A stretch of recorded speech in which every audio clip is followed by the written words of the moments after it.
Hello people of YouTube, the Unconventional Outdoorsman here. I've got an amazing little video for y'all today if my chair can stay in one spot. As the title might suggest, I am going over squarebill crankbaits for bass, fishing, and other types of fishing, whatever you want to use them for. And I have quite a few to go over today. So, a squarebill, as the name might suggest, it is a crankbait. Now this is a flat-sided square bill, which we'll get into the differences there, but the bill of the crankbait, which is this plastic part that allows it to dive down to a certain depth, is usually a square or something relatively similar. Let's get one that is more of a square, something like this, like an H2O Express. Square bills, what they mainly do, they're a mid-depth crankbait, probably anywhere from 3 to 6 feet. I don't know exactly. Let's see if this crankbait, this one usually says, this one is 3 to 6 feet. So the larger ones are 3 to 6 feet. Something like this is 3 to 7 feet. So definitely, again, with most crankbaits, size, it depends on the size, depends on how deep you're going to go with your bait. Something like this, 3 to 6 feet. Maybe something a little bit smaller, maybe 2 to 5 feet, So really, different size, depends on the type of water you're going to fish. But square bill, there's a couple different types. This is more of a rounded style, and here we have, this is a Goon Squad flat banger, and by flat banger it means the sides are perfectly flat to give it a slimmer presentation. Now a square bill, it has the, I don't know if you can hear it, but it's got the what is it called, the bearings inside of them that make the jingling sound, so the fish can feel the vibrations of that through the water, like, oh, what is that, and they swim over and bite your lure. But I'm going to go over a few different types of the ones. I mean, square bills are really a year-long bait. I use them mainly during the spring and the fall. Whenever the bite's slow and you want to cover a lot of water, a square bill is a bait to do that. Now, square bills, like any other crankbait, have tons of different sizes. You can use them on anything from a ultralight all the way up to an ultra-heavy bass rod. So I'm going to go over a few of my favorite ones. Wow, there's a hook in my pants. When you fish so much that you literally sit on a hook and it's stuck in your pants, that's when you know you have a problem. So this is probably the cheapest crankbait I have, or squarebill crankbait. This is like a 98-cent one I picked up at like some tackle shop down in who knows where, but it's it's fairly small, but it gets the job done.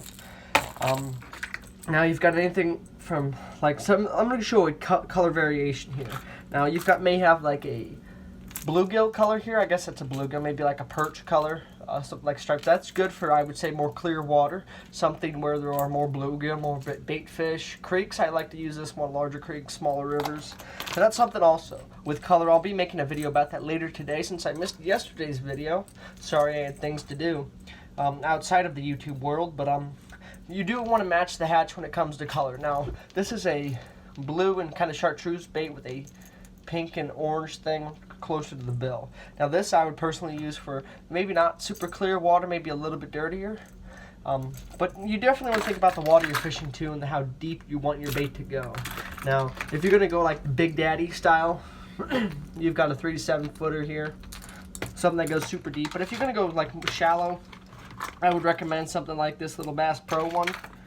And this little Excite Baits one, something smaller for like most of those neighborhood pond guys that watch and gals that watch my videos. Definitely some of my favorite colors tend to be like something like this, the bluegill or bait fish color, and maybe like a chartreuse green.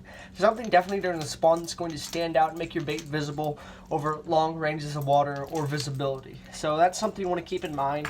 Now I would say probably the best size for most things I do here in Missouri would probably be around here. This basic size here is probably a 3 to 6 foot, nothing too crazy. And that is one thing. If you're going to fish a lot of grass, this may not be the best bait. I would go for probably something else, because you're going to get a crap ton of grass caught in those treble hooks right there. And anybody who's fished a lot of grass with these knows what I'm talking about. But this is a good color too. Definitely anything that's flashy. I know, especially on like sunny days, like we have a really sunny day today here in Missouri, so I would recommend probably something with a little bit brighter color, something that's going to stand out with the vibrations of it. But yeah, let's see, what else do we have to go over in here? Alright, now, of course you can get some of the bigger body ones. There's different materials to make them out of, balsa wood, fiberglass, stuff like that. Definitely too, if you get a very cheap square bill like this, you can switch the hooks out of these fairly easy. I mean, it's going to take some work to get a hook this small out of those little rings there, but it can be done.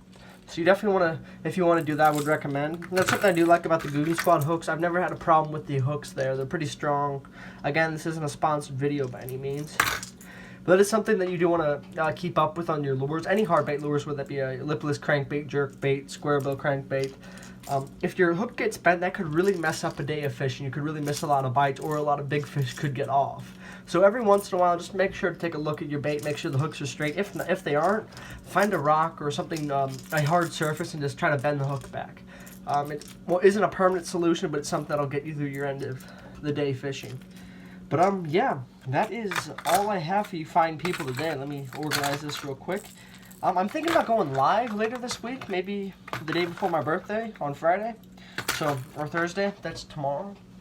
If you guys would like to see me go live for a little bit, maybe go over some of my favorite tackle that I use, a couple of my setups, rod and reels, stuff like that, favorite knives, things of that nature, just leave a comment down below if you would love to see me go live. I'm thinking about doing that.